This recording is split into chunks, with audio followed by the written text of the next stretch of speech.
through all this craziness today, and I heard the traffic was bad, but yet all of you were here. We want to thank you for coming this evening to support your family and friends, and if they're not your friends, oh well, just coming to support everybody, have a good time. For those of you who don't know who I am, my name is Sara Rogers.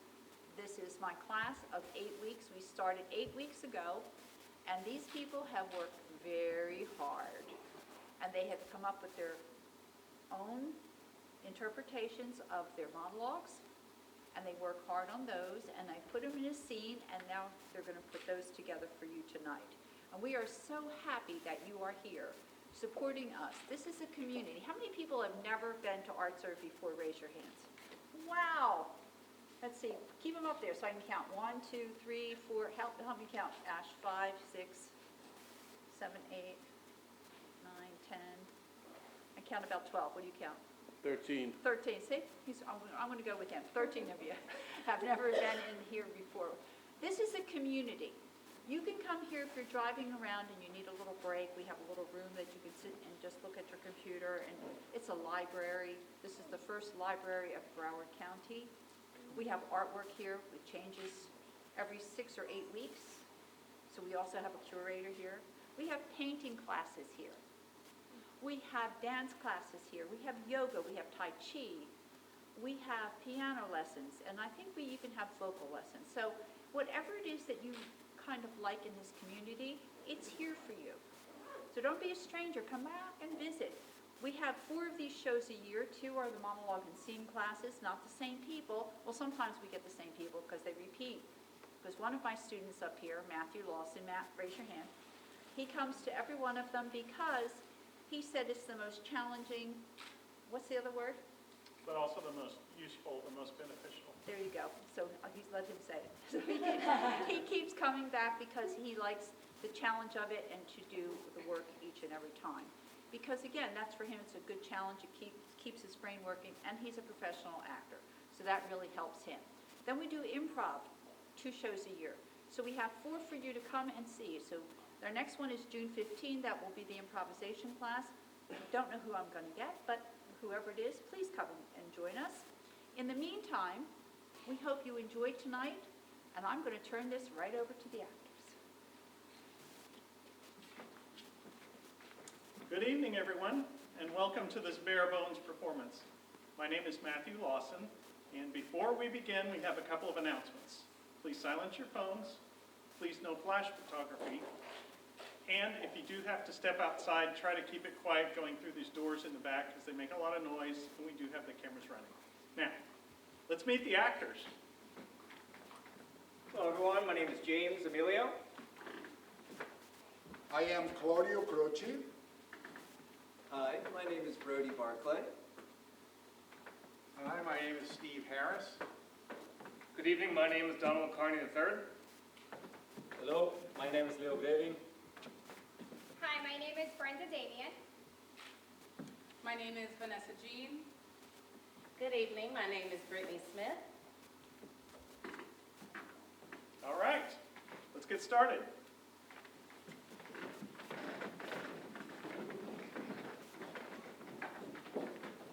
Hi, my name is Brenda Damian, and tonight I will be performing a monologue by Mama Drama by Unknown, and my character is actress number 3.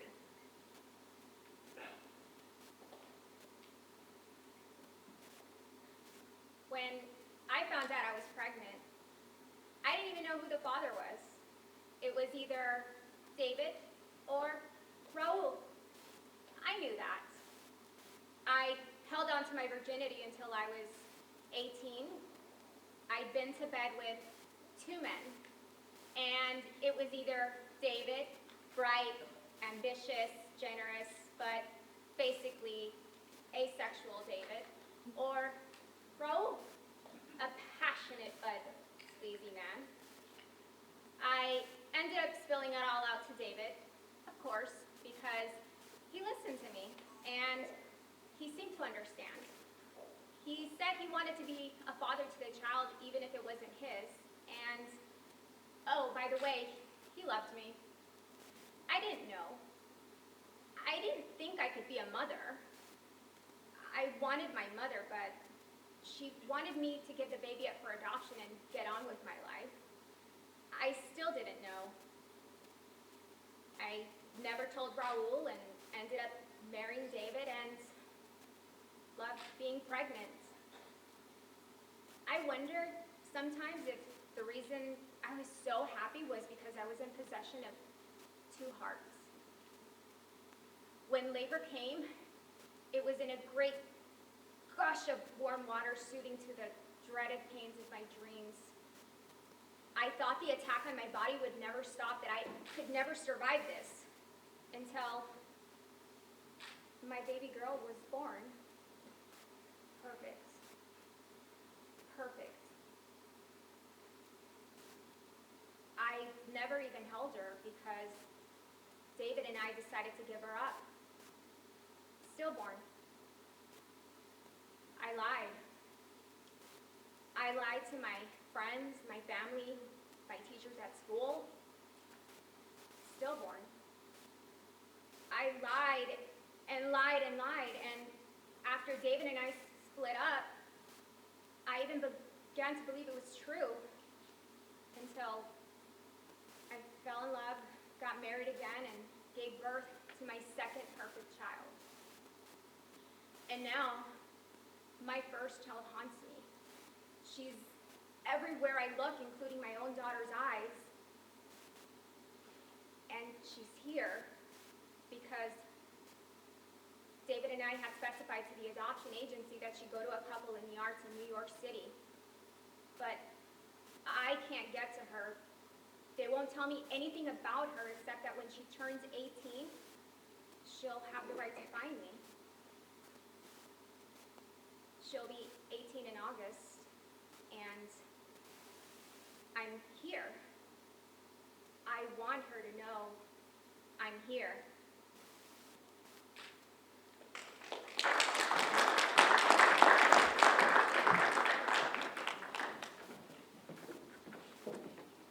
Hi everyone, my name's James Amelia. I'll be performing a monologue from Tropic of Cancer, written by Henry Miller.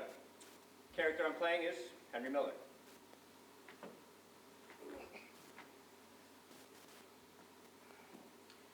It's the fall now, my second year in Paris. I was sent here for a reason I have not yet been able to fathom.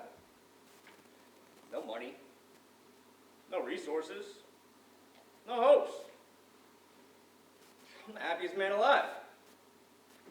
A year ago, 6 months ago, I thought I was an artist. I don't think about it anymore. I am. Yeah. All the good literature is already fallen from me. There are no more books to be written. Thank God. Instead, it's not a book. It's a libel slander and defamation of character. This is not a book. Not an ordinary sense of the word. This is a prolonged insult. A gob of spit in the face of art. It's a kick in the pants. God, man, time, destiny, love, beauty, whatever you will. I'm going to sing for you. I'll be a little off key, perhaps. I will sing. I'll sing until you croak. I'll keep singing while I'm dancing all over your dirty corpse. But to sing, you must first open your mouth. Need a pair of lungs, a little knowledge of music. It's not necessary to have an accordion or a guitar. Now, the essential thing is to want to sing. It's done as a song. I am singing.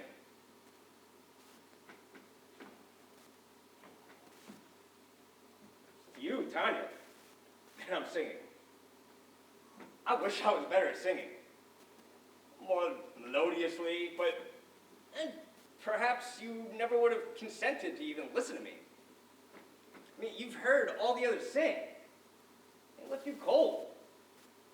They sing too beautifully, or not beautifully enough. I don't know. I'm going to sing, and you will hear me. You're going to hear me.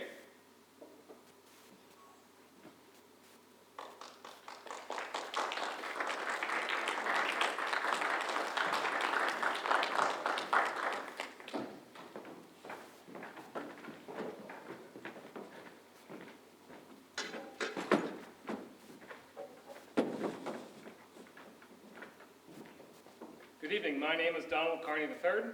My name is Steve Harris, We'll be performing a scene from The Prisoner of 2nd Avenue. written by Neil Simon. My character is Mel. My character is Harry. Let's do it.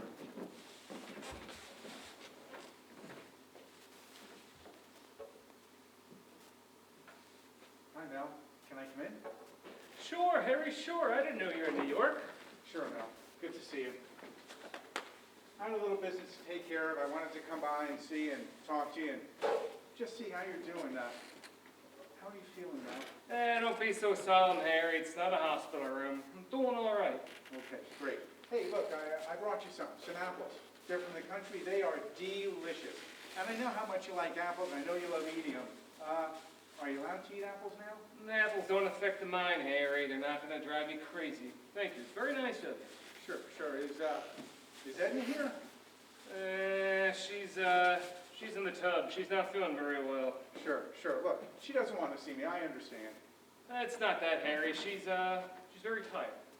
Look, the woman doesn't like me. The whole world can't like you. It's just too bad it's my brother's wife. You know, look, that's what makes a horse race. But like I said, I'm only staying a couple minutes. There's something I wanted to give you. I wanted to give it to you in person. You came 8 miles to bring me 6 apples? Harry, that's sweet, but it's not necessary. Well, it's something a little more substantial than apples. Here. What's this? It's a check. For you and Edna. Look, it's for you, for the camp. Be my guest. Take care of 600 running noses in July and August. If it brings you pleasure, it brings me pleasure.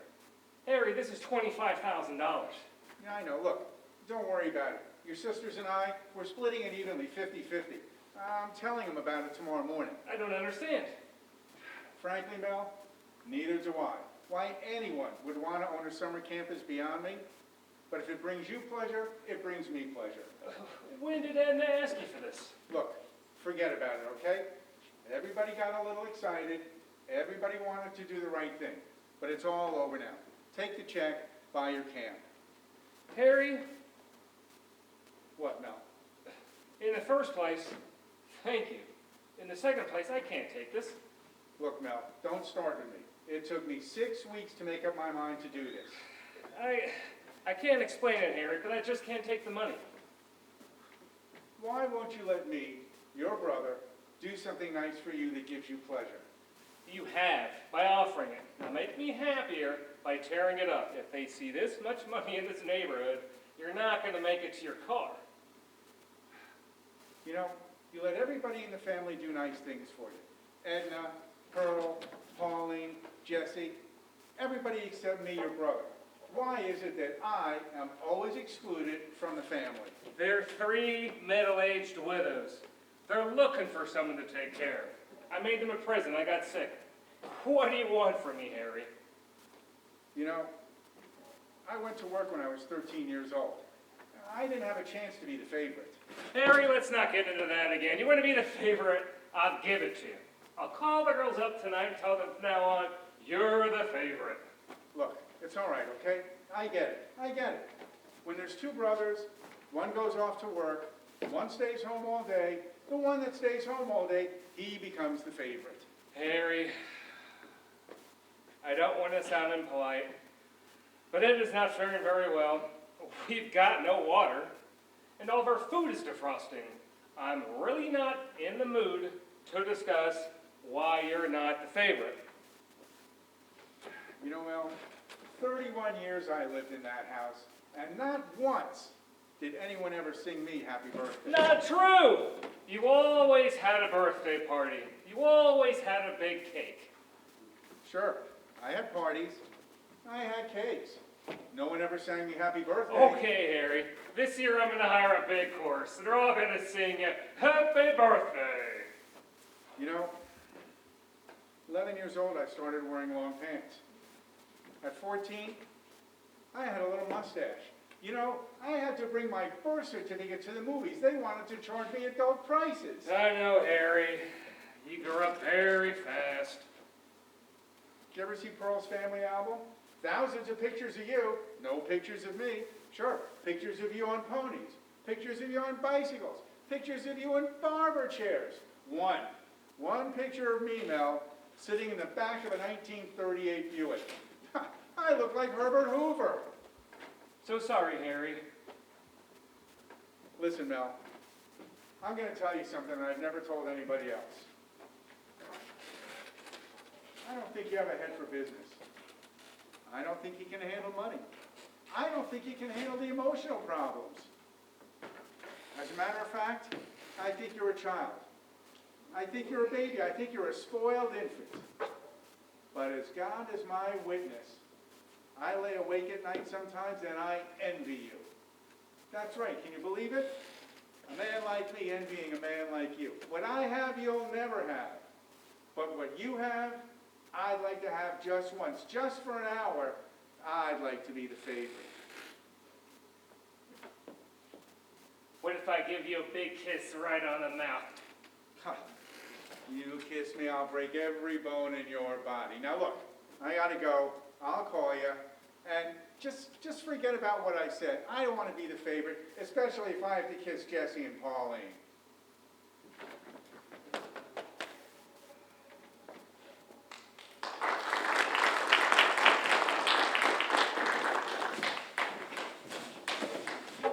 Good evening, ladies and gentlemen. My name is Brody Barclay, and tonight I have the absolute honor of introducing our first improv, Building a Machine. How this is going to work is I'm going to take a volunteer suggestion from the audience, and the Bare Bones crew and I are going to build a machine around it. Now, does anybody have any clues as to what object they want us to build? Washing machine. A washing machine? Excellent. A washing machine.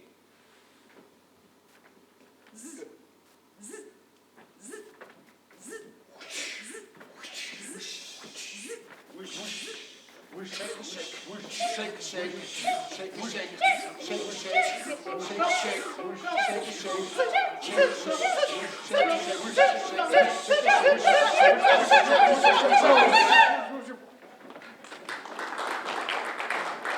know what? I had so much fun, I want to double down and do it again.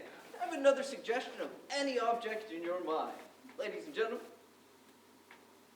Lawnmower. A lawnmower. Excellent. A lawnmower building machine.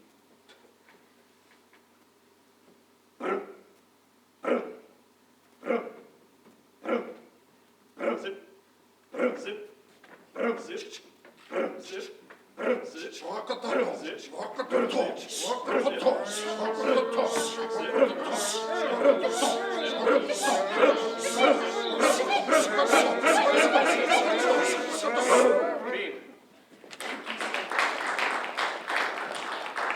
you so much, ladies and gentlemen. I had so much fun doing that with you. And I'll be seeing you.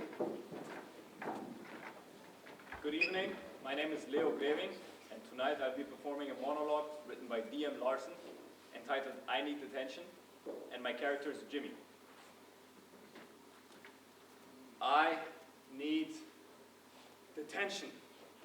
I really need detention. See, there's this girl. I know, it always starts with the girl. But this girl is special. I mean it this time. Really special. Her name is Harmony, but she goes by Harm. Cute, huh? She can harm me anytime she wants. And she has too, a couple of times. But I deserved it. Because I touched her once. I didn't touch her anywhere bad. Just on the shoulder. And she broke my finger. So I guess we kind of held hands. I was just gonna ask to borrow a pencil. One of those ones she sharpens with her pocket knife and throws in the ceiling all over school. She even got one in the gym ceiling. You know how high that is? Like 5,000 feet. And I just stand under those pencils, hoping one will fall down, and I can have one of them for my very own. Something to remember her by, until I get into detention. I gotta figure out some way to get detention, because I want to see her more, be with her more, and turn harm into harmony again. Because I see that beautiful harmony under all that black and gloom. She just needs a reason to smile. And I want to be that reason. So I have to get attention. What's something good? I mean, I want it to be really, really good. So I get thrown in there a lot. Plus, I have to make it worth it. Something great that she can respect. How about giving the principal a wedgie? That would do it. A good old, up the back, over the head, mega wedgie. Let's do this.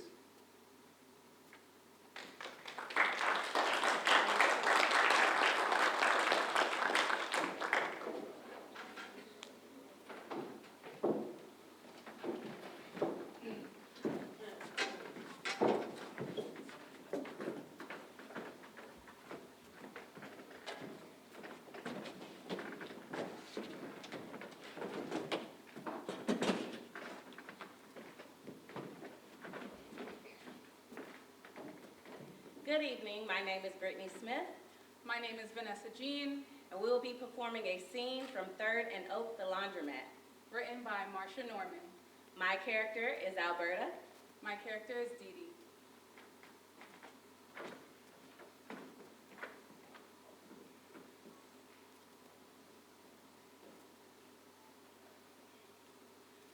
I didn't miss him till I was putting the cake in the oven. Thought he was in the garage checking his seed beds. I yelled out to him, you want buttercream or chocolate? And that's when I saw him lying in the alley, covered in my cabbage soup. It was his heart. Did you call the police, the ambulance? I held his head in my hand. I tried to clean up as much of the stuff as I could. Tuna can, coffee grounds, eggshells. And you knew he was dead and not just knocked out? He hit his head when he fell. I knew I should get up, but blood was still so warm. I'm so sorry. I don't want you to be alone. That's not what I meant before. Looks like I'm alone anyway. That's what I meant. You know, sometimes when I'm watching TV, I bring my little stand-up mirror next to the coffee table. It's my face when I look over there, but the face just the same. Being alone isn't so awful. I mean, it's awful, but there are harder things. Yeah, and I'd probably eat pork and beans for weeks. Found our beach ball when I was cleaning out the basement. I can't let the air out of it. It's his breath in there.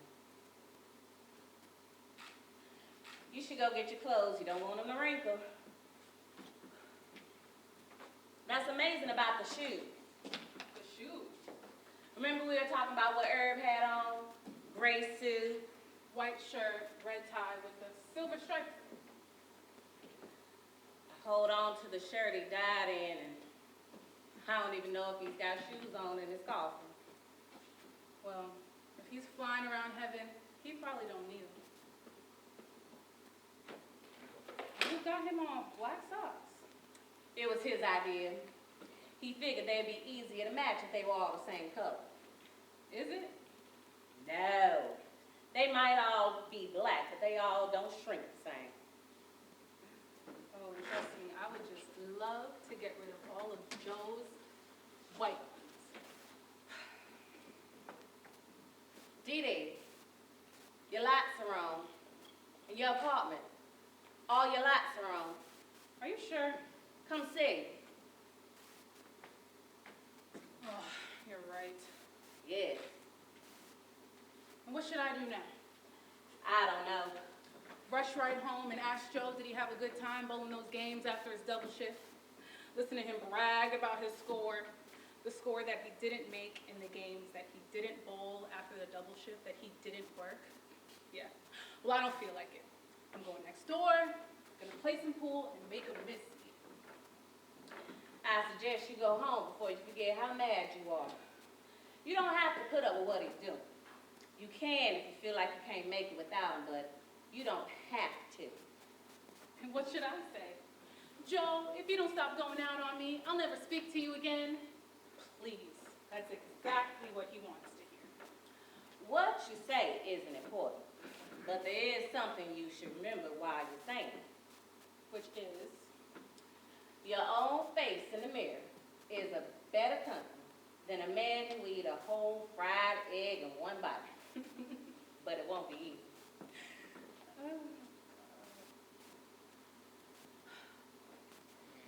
Are you gonna wash that other shirt ever? The cabbage soup shirt? No. Maybe in a few months or next year. I'll be able to get rid of these things. They are nice things. People do need them.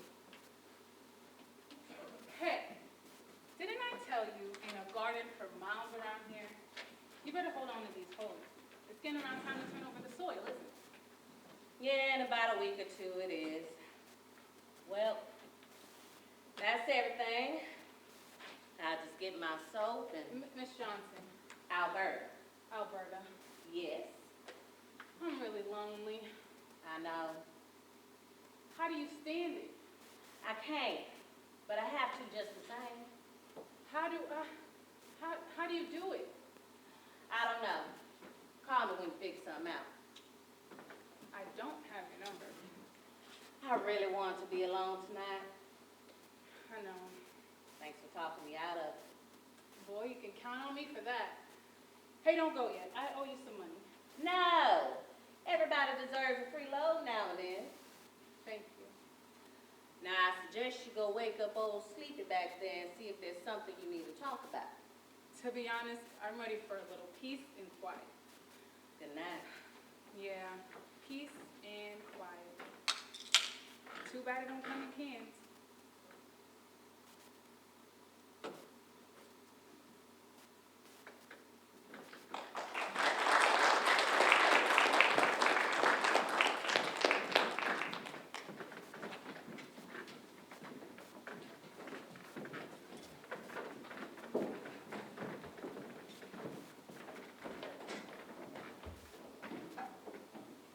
I am Claudio Carucci, and I'm going to perform a monologue from the play The Matchmaker by Thornton Wilder, and my character is Mr. Vandergilder.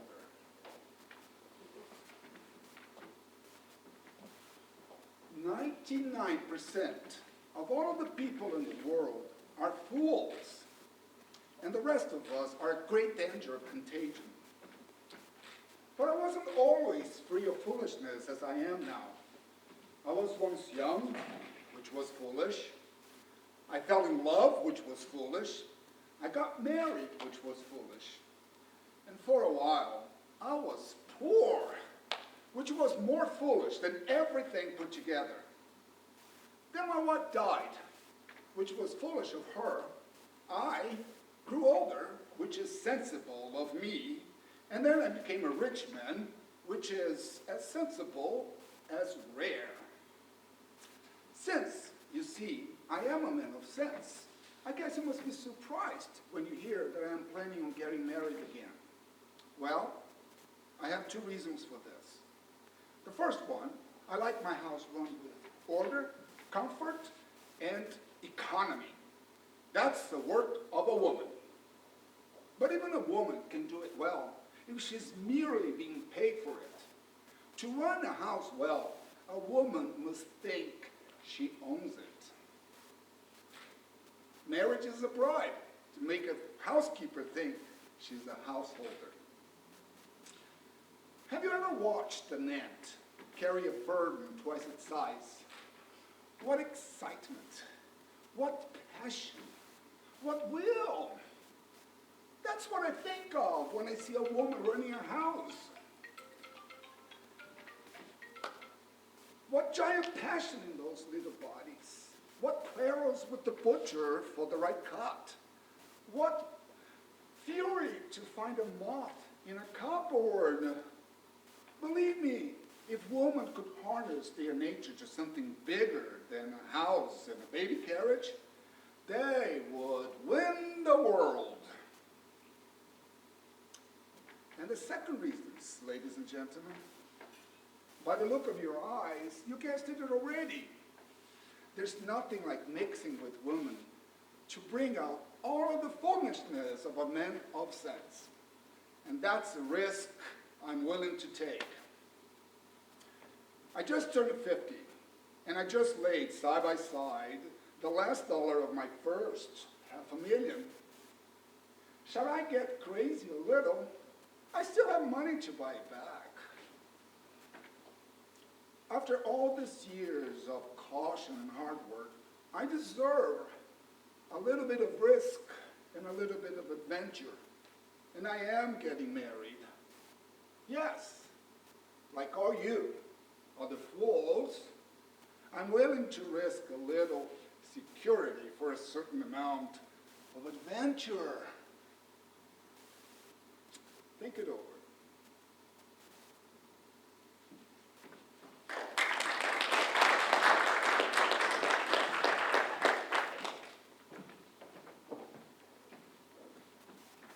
Hi, my name is Matthew Lawson, and I will be performing a monologue from Babylon 5 in the Beginning by J. Michael Straczynski. My character is Emperor Malari II.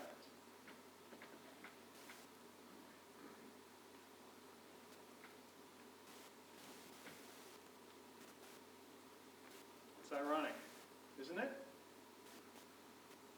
I had every window in the palace blocked off because I was afraid if I came around a corner and saw this unprepared, I might break down and cry. And yet, I spend all of my time in this room looking at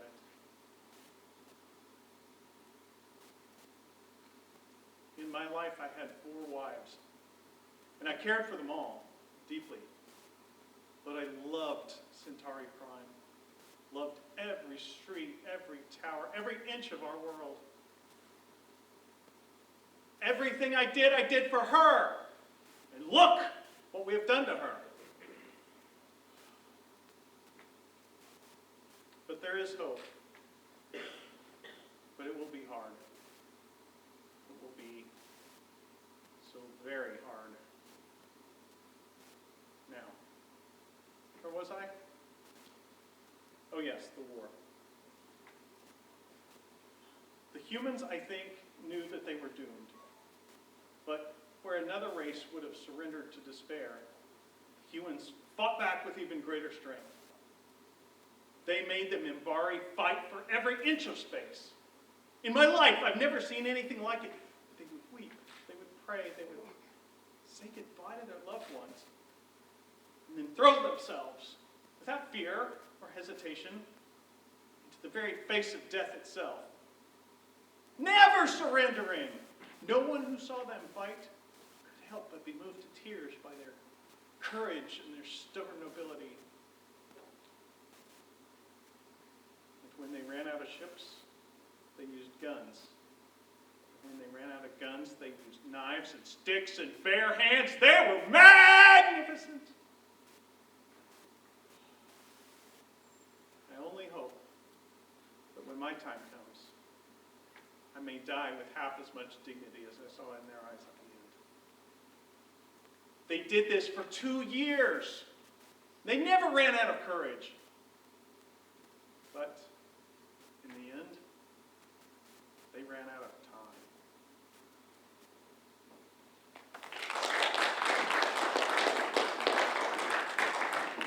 And in the wise words of Slim Shady, guess who's back? My name is still Brody Barclay, and I have the double honor of introducing our second improv, Talking Hands. How this is going to work is the lovely actresses next to me, Vanessa Jean and Brittany Smith, are going to take two subjects from the crowd suggestion and talk about them for a bit. Can I have some shout-outs?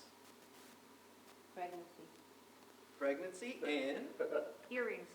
earrings. You'll be talking about earrings, and you'll be talking about pregnancy. And go! Girl, I just got these new earrings. They're red, sparkly. You gotta see them. Yeah, totally want to see that. However, I think we should talk about something a little bigger, like how I might be pregnant. You might be pregnant. Who's the baby daddy? Well, his name's Jake. Not Jake from State Farm, though. I was hoping it was Jake. I know, he's so cute. They wear red shirts just like those earrings I was telling you about. Oh my God, that was so matched with those earrings. I know, Yeah, I so know. back to Jake. Jake, you know what? He bought me earrings. So it started out, he bought me earrings on our first date. Oh. And that, and that was that.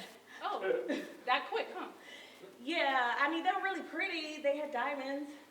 That's all it took, huh? I mean, yeah. Okay. I never had diamonds before. You know, I might have done it for the diamond earrings too. Yeah, now I have a baby. Okay. But, you could buy the baby some earrings, Yeah, I could buy the baby a lot of earrings and socks and onesies and all those good things. Yeah, but definitely some earrings. So, For sure. And switch! Ladies and gentlemen, I had so much fun with that. Give those ladies a round of applause. Let me introduce our two new actors, Mr. Stephen Harris and Don Carney III. Can I have two more subjects for our actors this time to discuss? First Traffic. day of school. Oh, I'm sorry, what was that? First day of school. Birthday at school. So you'll be traffic and you'll be birthday at school. And go! Have you seen the traffic this morning? Traffic's always bad, but today's my birthday. We're having a party at school. Well, I'm glad you're having a party at school, but the traffic was unbelievable. The thing is I've never seen a kid driving behind the wheel. Why so much traffic? Hey, Steve, I gotta remind you again, today's my birthday. Happy birthday, Don. What did you buy me? Well, I bought you a nice little traffic GPS so that you can zip around town and not be bogged down with closed roads. I don't want that. That's something my grandmother would give me. Well, you can call me Grandma if you like. Steve, I need something better than a traffic GPS. All right. How about if I get you a whip and a chair to manage all the kids at school? Whipping a chair at school. I'm gonna get on the list. Is it a good list? Should I be on it? This is not a good list. Oh, then I guess I don't want to be on it. So let's get back to the gift. Let me see, if you don't want a traffic GPS, how about if I get you a gift certificate to a restaurant? That works. What kind of restaurant? The restaurant will be Chuck E. Cheese, so you can take all your students with you. Chuck E. Cheese. I could have a party at Chuck E. Cheese instead of school. They serve beer there.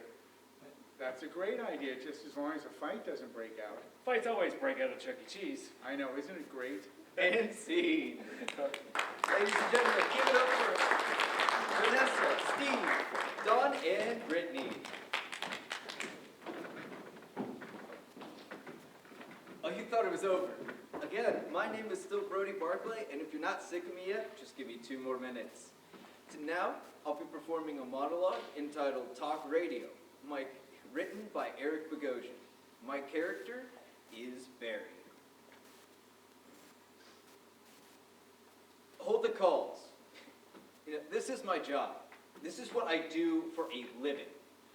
I'm only a human being up here, all right? I am not some god. And a lot of you out there aren't either. So honestly, I don't care what you think of me.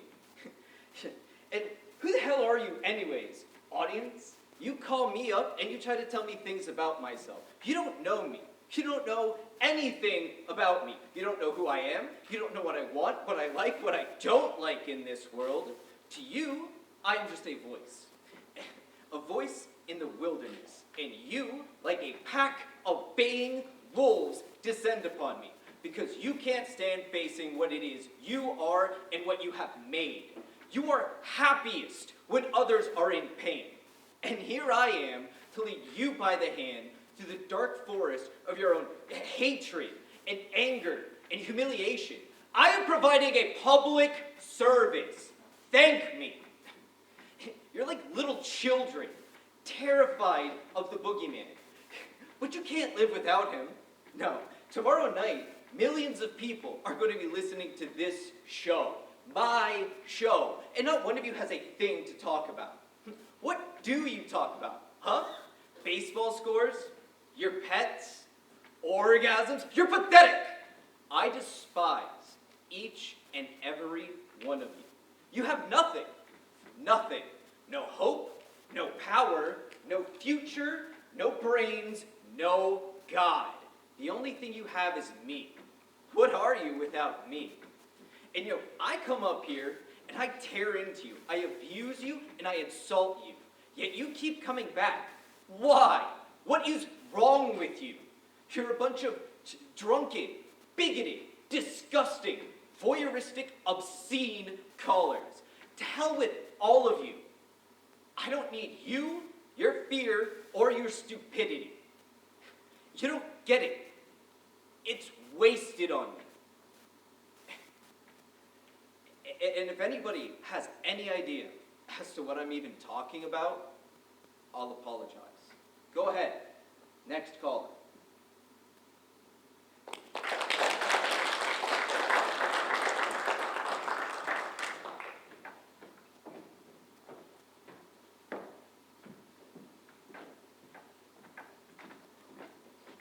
Good evening. My name is Steve Harris. Tonight I'll be performing the monologue My William Shatner Man Crush by D.M. Larson. My character's name is Frank.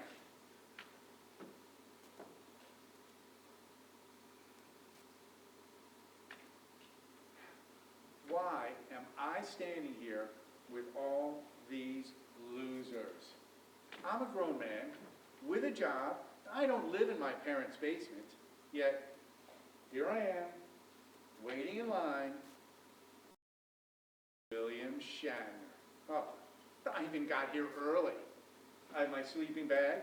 I have my snacks. Don't even ask about the bathroom situation. But yet, why do we do it? I have dignity. I have a life. I should walk out of here right now and stop the insanity. Shatner once told us, get a life. And it's about time I got one. Well, wait a second. He's coming over here. William freaking Shatner is coming over here to meet. Yes, Mr. Shatner. First in line to meet you today, Mr. Shatner.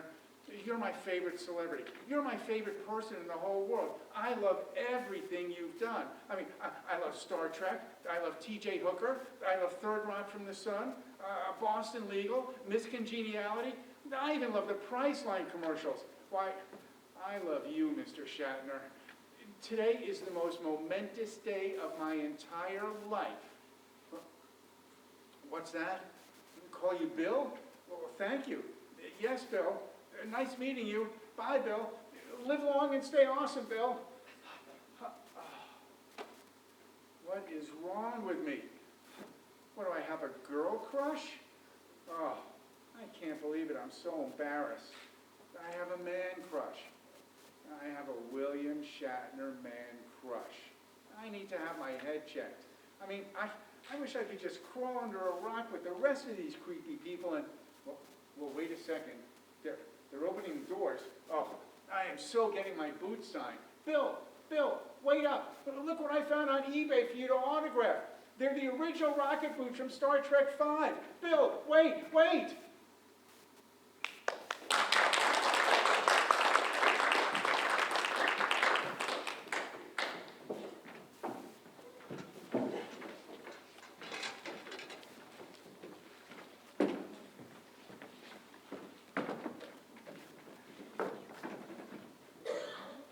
Hi, my name is Matthew Lawson, I'm Brenda Davian and we will be performing a scene from Nightmare. by Stephen H. Gill. My role is husband. My character is wife.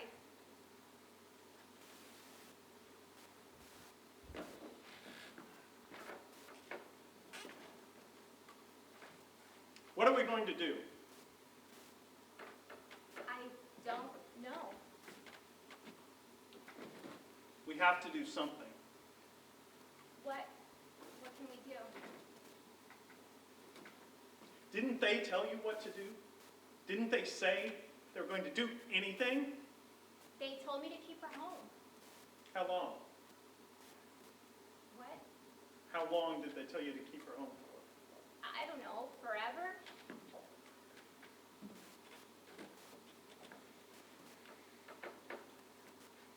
Let's go over this again, Why? because maybe we can figure out what's happening, who it is, and why he's doing it. We've tried. Try again.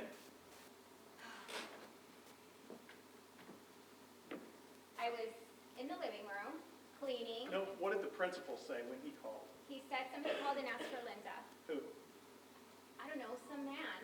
And And he said that I was hurt in the hospital. Could he pick Linda up? Because I was worried and asked me about her. what happened then? He told him that they could only release children to their parents, and the man hung up. Jesus!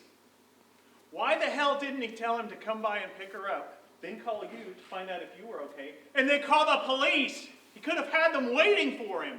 I don't know. He didn't think about it, I guess. Jesus. Did he say what the guy said his name was or what hospital it was supposed to be? I don't think so. I don't think he remembered. We're trusting our daughter's education to this guy. So, you don't have a name? No. Does it matter? No, probably not. What are we gonna do? I don't know. I don't know. Christ, can't they give us any help? He said that when she's off school grounds, they couldn't take the responsibility. And we're not supposed to send her back to school. No. Why not? They said that once she's off school grounds, there was no way to keep her safe. But that's their job. They're supposed to take care of her when she's at school. Quiet. You'll wake her. Did you hear something? No. I thought I heard something. I'm gonna go take a look.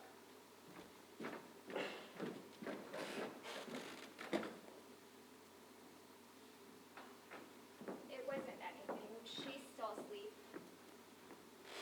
So, let me get this clear. We're supposed to keep her here in the house for how long? For the rest of the school year, who knows? And we're supposed to take her out of school completely. He did say that he thinks that maybe she could go to another school next year. Where?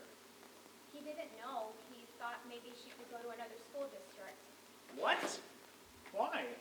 Because he knows who she is and where she lives. And they have no way of finding out who this guy is. No, And Linda doesn't know him, no. but he knows her name, where she goes to school. How did he find out?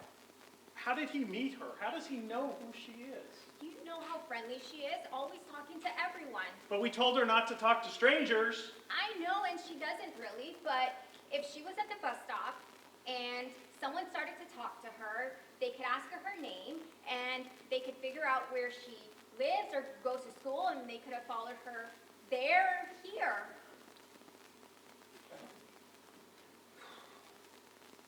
We don't even really know why he wanted her, do we? No.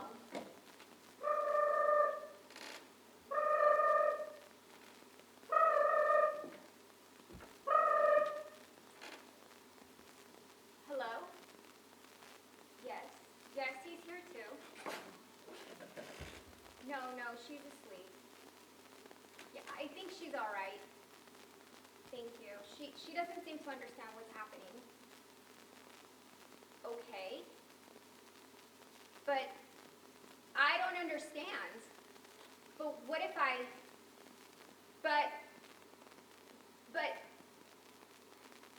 and that's the only way?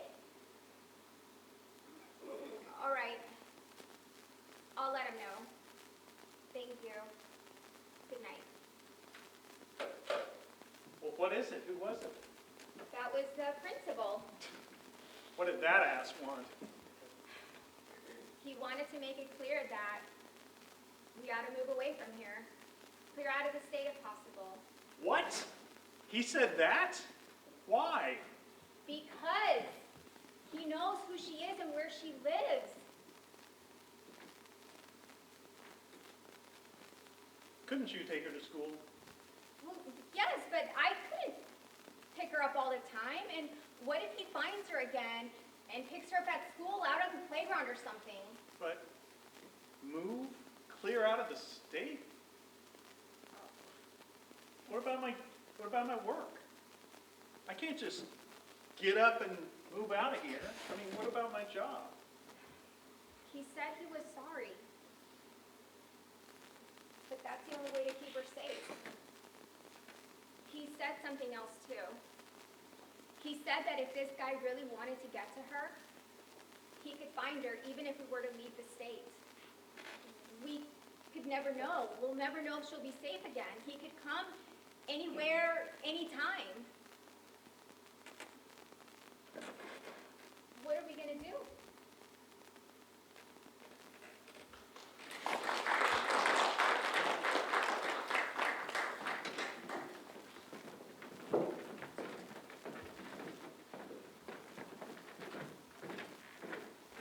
Good evening. My name is Donald Carney III, and I'll be performing a monologue from Julius Caesar, written by William Shakespeare.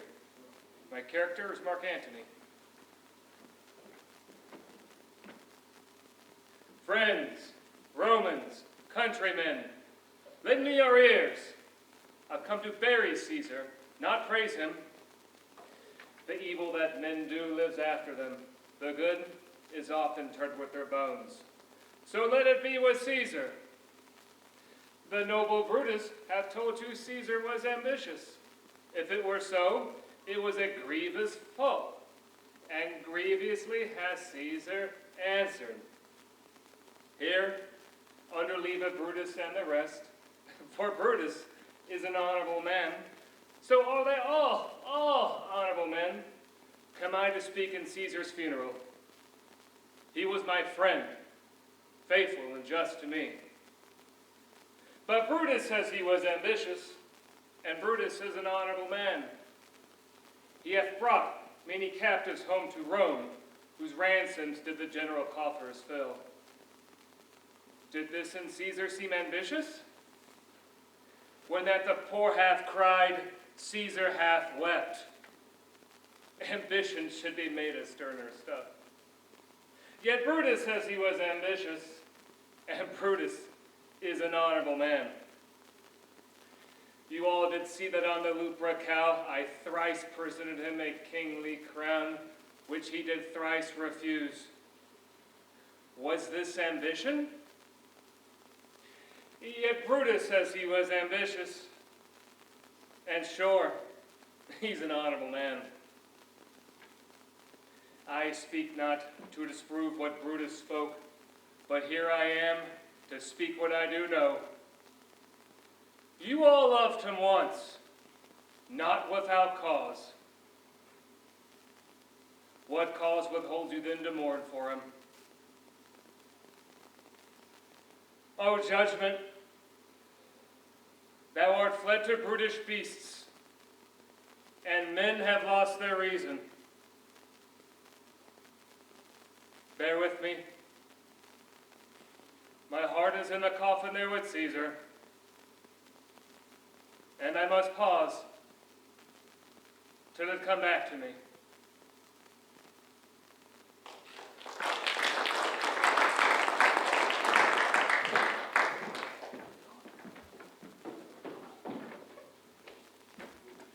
Hi, my name is Vanessa Jean. I will be performing a monologue from Cruel and Tender, written by Martian Crimm, and my character is Amelia. If you call me Distressed Jonathan one more time, or use my name, Jonathan, one more time tonight, I won't scream. No. What I'll in fact do is stuff your mouth with barbed wire. Because, forgive me, but I'm starting to think that the way you speak is an atrocity which makes cutting a man's heart out almost seem humane. If you have something to say about that child and my husband, say it. But don't, and I repeat, don't think that you can what? Spare my feelings? Because I am not a child, and do not expect to be treated like a child in my own home. Is that clear? What do you think, it's a secret that my husband has other women? You think he doesn't tell me about them? Oh yes, oh yes, he tells me about them. Their names, the color of their hair, because he knows that I'd rather be told. Even if being told is, and it is, I promise you it is, like getting my face sprayed with acid. When I slept with you, I told him that same evening. After he punched his fist through the bathroom wall, he made me put on a red dress and he took me dancing. Whereas, let me guess, Kitty? Was that Kitty on the phone? Yeah, Kitty. Kitty and yourself. Poor little Kitty hasn't been told, has she? Even though her ignorance is precisely what you despise about her. Am I right? You see, Jonathan, I happen to believe that love and truth are the same thing.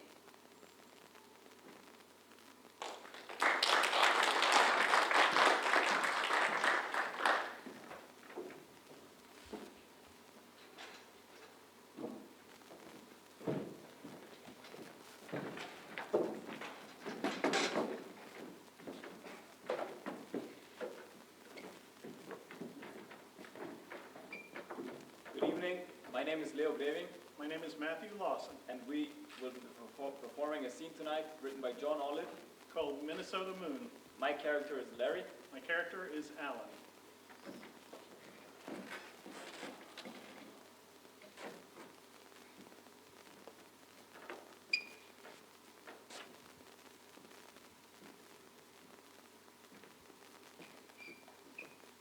Remember to dance us out. Oh, man. You, me, Terry, Winky, and Jim? What a bunch of rowdies. You remember that time Terry decided he was going to dance with every girl in the place? Or was that? Was that Lake Crystal? 5 minutes and 2 fights. You looked real sexy with your fat lip. What a crazy guy Terry was. He really was. With his practical jokes, his running, he had Creativity. a lot of that. He was the most creative person I ever met. Every single thing he did, his way, his style. May, June, July. It's been 4.5 months. Huh? It's 4.5 months. Since Terry, Yeah. yeah, right. 4.5.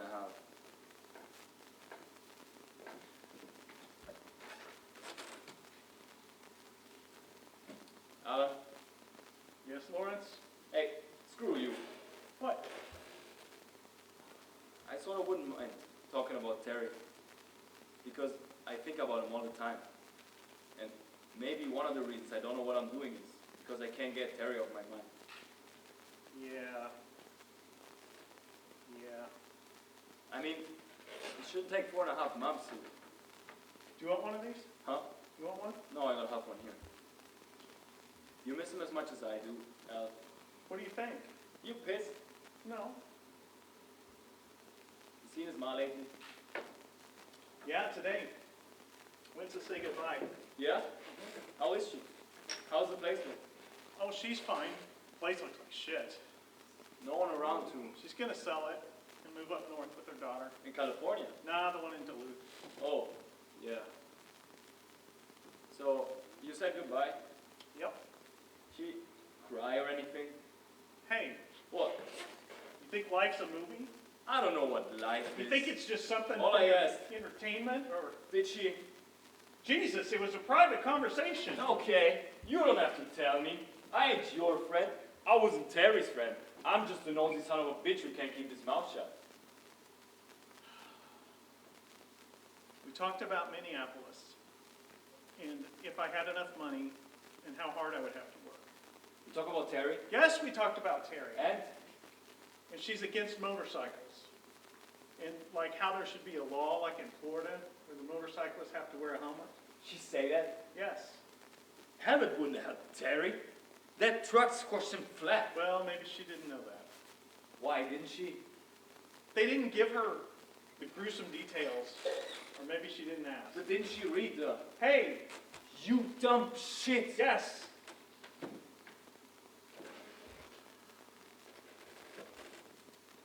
Anything else?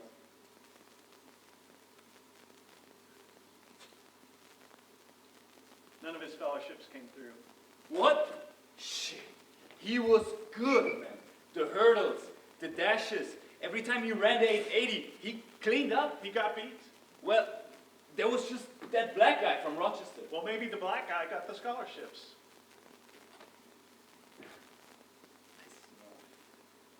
Hey, the little dinky schools that we ran against, they were, But he was... he was good. Yeah, he was. He was running fool. Shit. You too. Both of you crazy guys were always... Impromptu foot races. Slam on the brakes, out the door, and bam! You were Middle off. of winter. Middle of winter. You guys really scared the shit out of Wiki at one time. Terry lived for that shit. Man, we would start running, and he would let me get out ahead.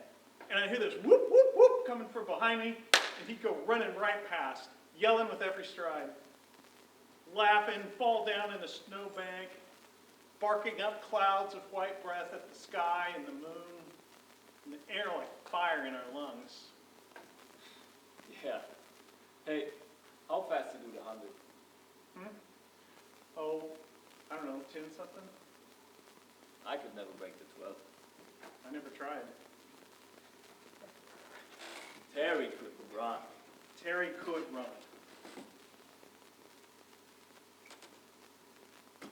What's it feel like to be there? What are you looking at me like that for? Hey, One chuckle, and I'll stump your ass. hey, Okay. Okay. when you're dead, you don't feel anything. The question is, what does it feel like to die? I guess that's what I meant. Maybe you don't feel anything. Maybe your body just shuts down. You're falling, falling, falling. Your body sees the ground coming up at you, and it sends out a signal to every cell that you have. This is it, guys. And bam! You're dead. Dead before you even hit the ground. Yeah? Yeah. Your body would never let you suffer all that pain. It'd kill itself for you first. Put you out of your misery. You think that's what happened to Terry? Died even before the truck hit him? Sure.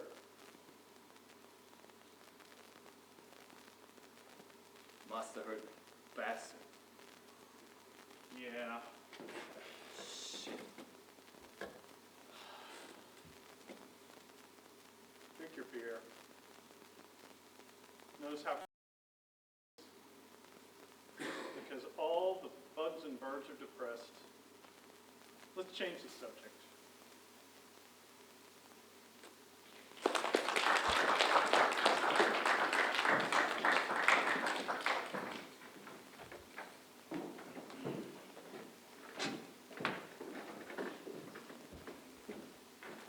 Good evening, my name is Brittany Smith, and I will be performing a monologue from Dog Anxiety by Joseph Arnon.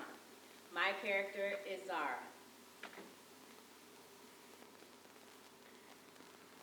She asked me to watch her puppy, Oscar.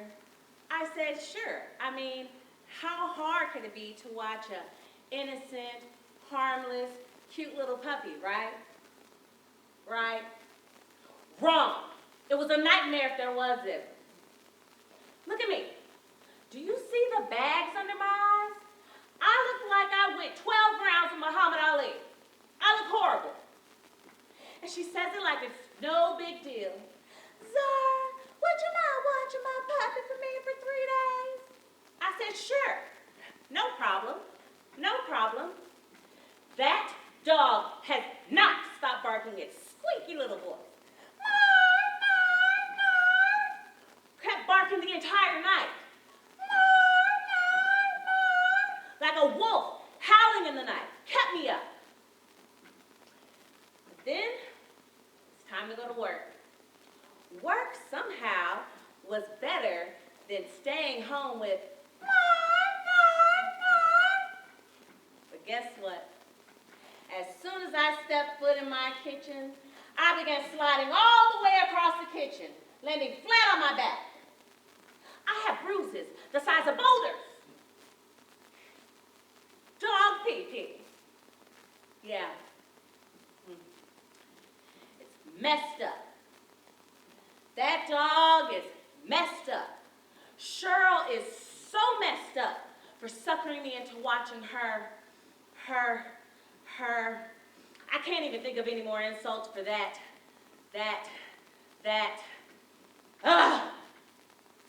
I've had it. He tore up my couch when I got home from work. My couch. The one I recently purchased from Levitt's. Great deal, by the way, is destroyed. And where is Oscar? Oscar, the expert trapeze artist, has somehow positioned himself up on top of the kitchen cabinet. Did I mention how small this puppy is? The size of my foot. Don't know how the hell he got up on top of the cabinets. Miracles of God. Anyway, he couldn't get down. The genius was afraid to jump. And rightfully so. I give him that. Mind you, there's a load of pee and poo-poo to go around, spread all across the tops of the kitchen cabinet. So I'm going to shut up now before I end up in the hospital, passed out from dog anxiety.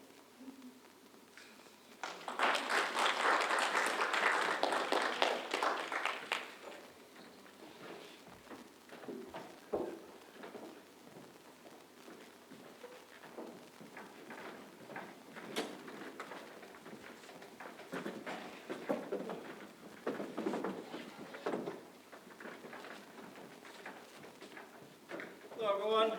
My name's James Emilio. I am Claudio Croce. And my name is Brody Barclay. Tonight we're performing a scene from The Pitch.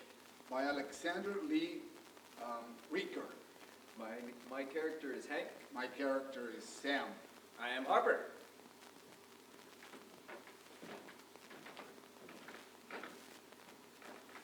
You know, I've seen movies where people take pictures with celebrities and hang them up all over their office, but I didn't think it happened in real life. Well, Harper is the real deal. Sure he is. Plus, I need this win, you know that. Look, I'm here, you're here, we're doing this. So, do me a favor, please. Sure. Don't get, you know how you get, right? No? How do I get? You're getting it right now. Confused? Prickly.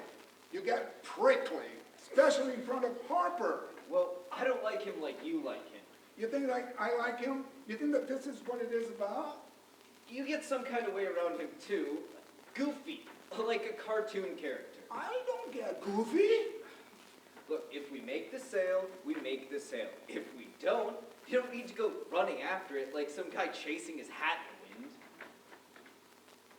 Harper is the real deal. Hey, Sam and Hank. Jake!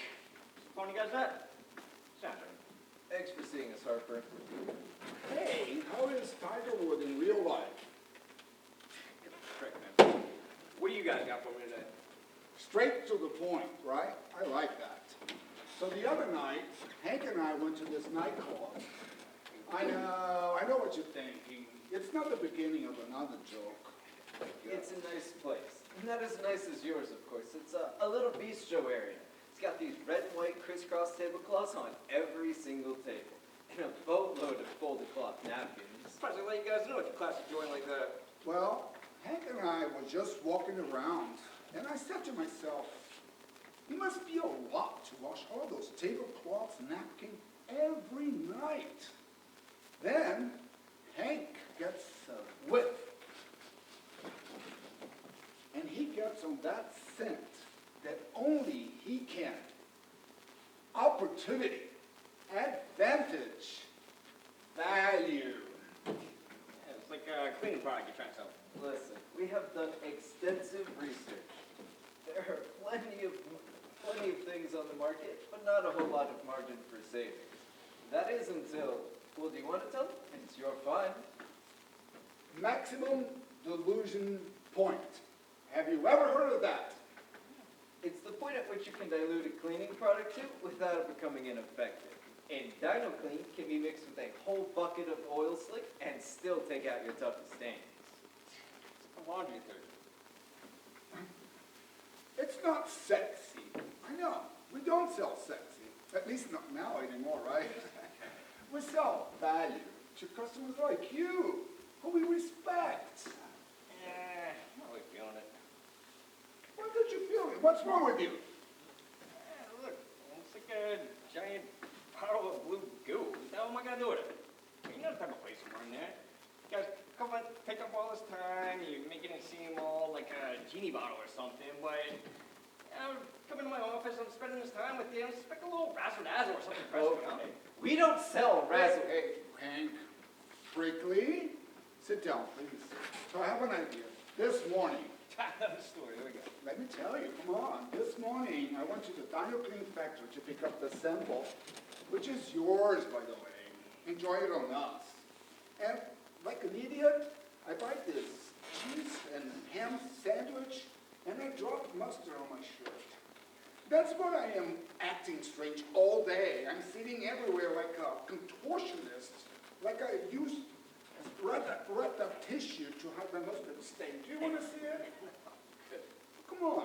It's enormous and yellow like a treasure map. Sam, Look what a glob I am. Look, Harper, I believe in Dino Clean so much, I'm willing to wash my shirt right here, right now, in your office. I'll spot it in here like with my handkerchief and wash it on the closet, on the kitchen over there in the sink. Where do you find this guy at, bro? I'm doing it. I'm taking the Dino Clean pledge right now. Would you hold this? I charge more for this. get a hold of yourself. Hank, you got a little stain on your shirt? Give him back his damn tie. I just kind of embarrassed or something. We were just joking around. All right, look, we sell value, all right? Not whatever this is. If he can't see that, we can't help him. I think we're done here. All right, guys, I'll take 20 bottles, all right? Come on, when you start depressing me, you want to start humiliating me, I'm gonna need like 20 bottles of this to wash this out of my mind. I'll talk to your secretary, Hey, and I'll take the sample back. oh, you take my money though, right? Yeah, that's what I thought. Well, pleasure as always, gentlemen. Have a good one, all right?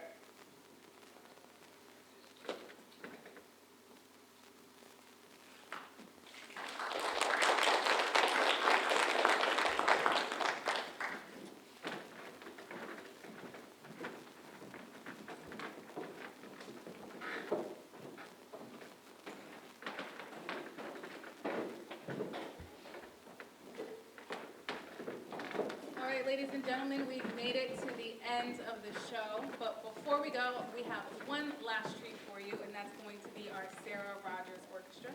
But we need a little bit of help to figure out what we're performing. So we need a theme. Can you help us with that? It could be sounds of holidays, Christmas, Thanksgiving, Halloween, sounds of the street, sounds of a restaurant, sounds of traffic. Halloween. Sounds of Halloween.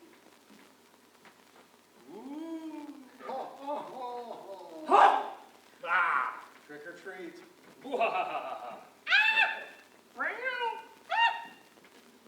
Sounds of Halloween.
that is 8 weeks of work for a lot of people who've never been on the stage and a lot of people who have.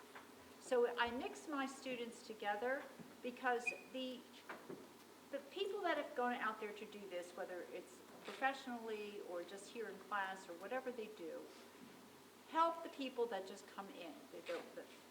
The professionals go, oh, I need to go back to basics, and the people who are just coming in say, I can do that, I can do that. And they work together hand in glove, and I think that's a wonderful, wonderful way for each person to learn from one another. It's a collaboration. I'm not like, it has to be, there's only one way to do this. That's not true. It's a collaboration of the students with the teacher, and it all comes together. They get to ask questions, they have fun with it, I hope they have fun. But one thing I do not allow is for them to cross their arms. Yes. And I always get a quarter. And tonight, when they did it, I got 50 cents. Because it was show night. Matthew said that, okay. So in the meantime, did you have fun tonight? Yes. So let's hear it one more time for them. Let's hear it. And mark your calendars for June 15th for our improvisation class. It's not going to be the same people, but come back and enjoy and support your community and the upcoming actors in our community. We thank you so much for coming. Namaste.